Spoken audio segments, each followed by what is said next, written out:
प्रत्येकाच्या जीवनातील अत्यंत दुर्लभ गोष्ट म्हणजे श्री गुरूंची कृपा.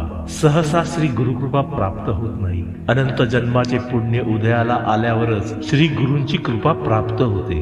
गुरुकृपा म्हणजे सद्गुरूंचा आशीर्वाद, करुणा किंवा अनुग्रह, ज्यामुळे साधकाची आध्यात्मिक प्रगती वेगाने होते आणि जीवनात शांती व समाधान मिळते. हे केवळ भौतिक सुखापुरतेच मर्यादित नसून दुःखातही पाय जमिनीवर ठेवून जगण्याची ताकद आणि मनाची स्थिरता देणारा मार्ग आहे.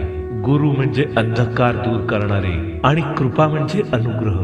गुरुकृपा म्हणजे गुरूंनी आपल्या शिष्यावर टाकलेली प्रसन्न नजर, जी शिष्यांचे जीवन उजळून टाकते. श्री गुरुकृपा ही एकदम होत नाही.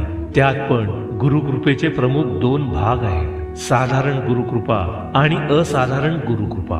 साधारण गुरुकृपा प्राप्त झाल्यावर स्त्री पुरुष असा लिंगभेद नष्ट होतो.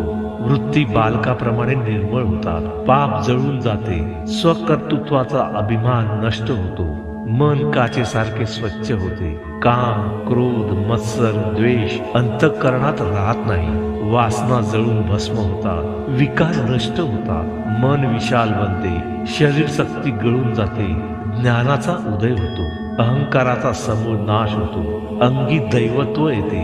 ही झाली साधारण म्हणजेच सामान्य गुरुकृपा. तसेच जेव्हा श्री गुरूंची असाधारण गुरुकृपा होते तेव्हा द्वैतभाव गळून पडतो. श्री गुरुकृपेविण द्वैतभाव काही जाणार नाही. असाधारण गुरुकृपा झाल्यावर द्वैतभाव जातो. सर्वत्र ब्रह्म दिसू लागते आणि जीव ईश्वर होतो.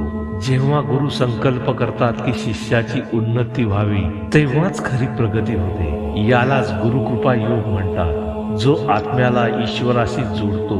थोडक्यात गुरुकृपा म्हणजे सद्गुरूंच्या मार्गदर्शनाखाली जीवनाचे सार्थक करणे होय.